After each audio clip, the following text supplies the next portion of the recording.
India's $500 billion home loan market has a new challenger, and it's betting on AI experience and scale. The company has raised $170 million so far and aims to cross 12,000 crore rupees in AUM over the next 5 years. Three marquee investors, Gaja Capital, Lightspeed and Premji Invest, have joined hands to back people's home finance, led by industry veteran Anil Koturi. Here's a report by Rachna Dhanrajani. For decades, home finance has catered mainly to salaried borrowers.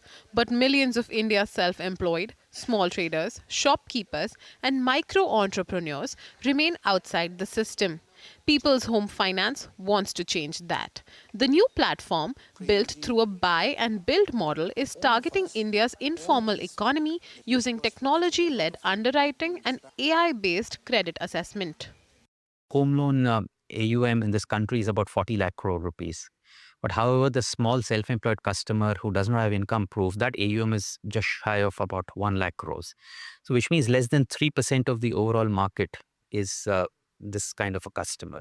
Now what happens is that because the finances are arrived at through a process of conversation, and the outcomes are dependent on the individual who converses with the potential borrower, they tend to vary. So if you have a technology support this, then the outcomes can be a little better and more predictable. For investors like Premji Invest, the play is clear. Combine scale, capital discipline and advanced technology to transform traditional lending. Starting small will probably prompt people to take certain undue risk and also pass on the inefficiencies in cost to the customers, and hence it can create a bad cycle. Right, and that is one of the reasons why we thought the first advantage of capital we will get in along with our capital and Lightspeed and Gaja as investors in the cap table, so that we start big. For Gaja Capital, the partnership marks a return to its roots in management buyouts, a model that empowers experienced professionals to turn entrepreneurs. Now you have experienced management teams, and in certain sectors, backing experienced management teams makes a difference. There is now a growing M&A market in which you can buy assets.